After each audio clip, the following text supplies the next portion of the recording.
Selamat pagi, salam sejahtera. Hari ini kita dikejutkan dengan keputusan daripada Anwar Ibrahim yang mana telah pun membatalkan serta-merta Majlis Pemulihan Negara yang dipengerusikan oleh yang diketuai oleh Muhyiddin Yassin sebelum ini. Baiklah, sebelum kita teruskan ulasan kali ini, jangan lupa tinggalkan komen kamu dan tekan butang subscribe untuk mendapatkan isu-isu terkini daripada channel saya ini. Baik, tindakan membatalkan Majlis Pemulihan Negara ini dilihat satu lagi ancaman besar kepada Muhyiddin Yassin, amaran besar kepada Muhyiddin Yassin, dan pastinya menyakitkan kepala Muhyiddin Yassin. Majlis Pemulihan Negara MPN yang dipengerusikan bekas Perdana Menteri Tan Sri Muhyiddin Yassin telah ditamatkan, kata Datuk Seri Anwar Ibrahim. Jadi dengan ini kita boleh sahkan bahawa Muhyiddin Yassin kini tidak mempunyai apa-apa lagi peranan dalam kerajaan. Muhyiddin tidak ada apa-apa lagi jawatan dalam kerajaan, dan Muhyiddin kini hanya tinggal pengerusi Perikatan Nasional, kerana jawatan Ketua Pembangkang pun bukan dimiliki oleh Muhyiddin Yassin. Saudara-saudara, menurut Perdana Menteri kita iaitu Anwar Ibrahim, kerajaan tidak memerlukan lagi khidmat Majlis Pemulihan Negara kerana fungsinya bertindih dengan fungsi agensi dan badan kerajaan yang lain, selain mengakibatkan lebihan kos yang terpaksa ditanggung kerajaan. Nah, ini yang paling kita suka dengan Datuk Seri Anwar Ibrahim. Beliau bijaksana memilih antara kos dengan mahu menjaga hati orang. Ada orang ni, dia cipta banyak agensi, dia cipta banyak NGO, banyak perkara untuk dapat melantik satu-satu jawatan supaya dapat menjaga hati, dapat memancing undi. Namun Datuk Seri Anwar Ibrahim sebaliknya, beliau tidak risau dengan perkara-perkara itu. Bahkan dia mengutamakan kos yang mana kos tersebut boleh disalurkan kepada rakyat jelata. Anwar Ibrahim berkata, Datuk Seri Anwar Ibrahim, Perdana Menteri kita berkata, kerajaan juga sedang mengkaji beberapa lagi badan dan agensi kerajaan, termasuk Pusat Governance Integrity dan Anti Rasuah Nasional, bagi mengurangkan tanggungan kerajaan.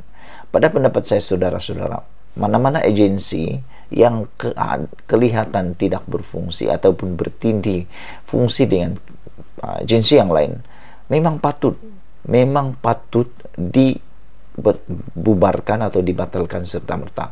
Buat apalah ada agensi-agensi itu kalau agensi yang lain pun boleh lakukan tugas tersebut?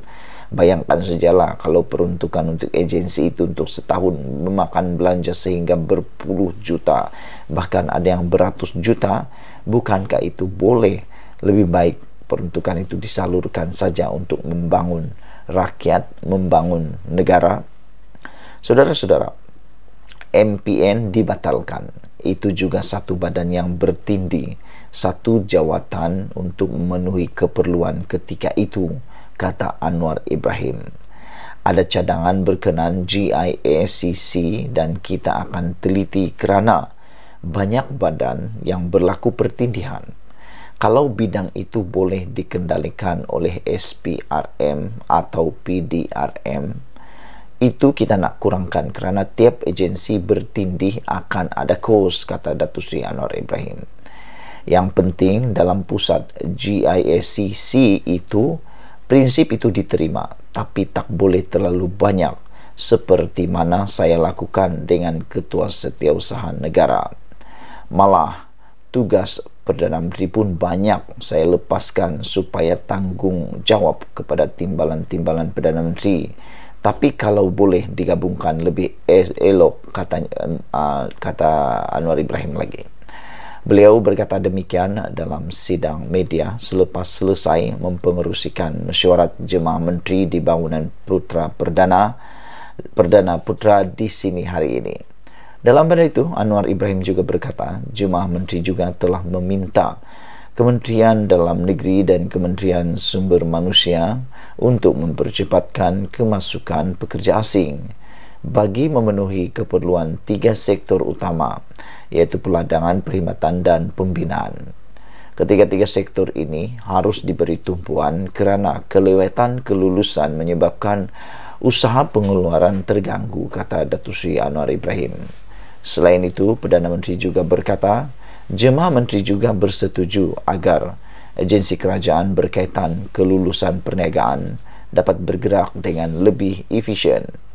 Kita mahu pastikan mulai sekarang cara jentera kerajaan atau jabatan yang mengurus permohonan perniagaan itu harus lebih pantas, cepat dan efisien, kata Datuk Seri Anwar Ibrahim. Saya dan Ketua Setiausaha Negara akan bantu selaraskan semua supaya kepesatan kelulusan ini dapat dilakukan. Datuk Seri Anwar Ibrahim mengatakan lagi, saya percaya penglibatan dalam penyelarasan ini dapat membantu kerana sekarang ini sudah ada petanda positif pengusaha dan pelabur yang datang dan bertanya, dan kita harus mulakan tunjukkan ada kaedah dan cara kelulusan tindakan yang lebih pesat dikesan seluruhnya, kata Datuk Seri Anwar Ibrahim. Saudara-saudara sekalian, sebelum kita berpisah, tolong bantu saya tekan butang subscribe untuk mengembangkan channel ini dan tinggalkan komen Anda tentang tindakan serta-merta yang terpuji ini, yaitu tindakan Datuk Seri Anwar Ibrahim membatalkan Majlis Pemulihan Negara. Saudara-saudara sekalian, secara pribadi saya suka dengan tindakan ini kerana memang kita dapat melihat Majlis Pemulihan Negara ini baik, tetapi fungsinya sekarang ini sudah boleh diambil oleh jabatan-jabatan yang lain, dan memandangkan negara sekarang sudah dalam era endemik, dalam fasa endemik, maka dengan itu tiada lagi keperluan MPN ini untuk diteruskan. Dan saudara-saudara sekalian, seperti juga yang dikatakan oleh Anwar Ibrahim, agensi-agensi yang lain yang mana turut sama mempunyai fungsi dan keterlibatan yang sama ataupun boleh dijalankan oleh badan agensi yang lain juga patut dihentikan bagi mengelakkan pembaziran. Inilah yang paling saya minati Datuk Seri Anwar Ibrahim apabila beliau sungguh-sungguh mengurangkan kos dan cuba untuk tidak membazir dan memastikan uang yang patut diterima rakyat itu sampai kepada rakyat. Sekian dulu untuk kali ini. Jangan lupa tinggalkan komen Anda, tekan butang subscribe. Bye-bye.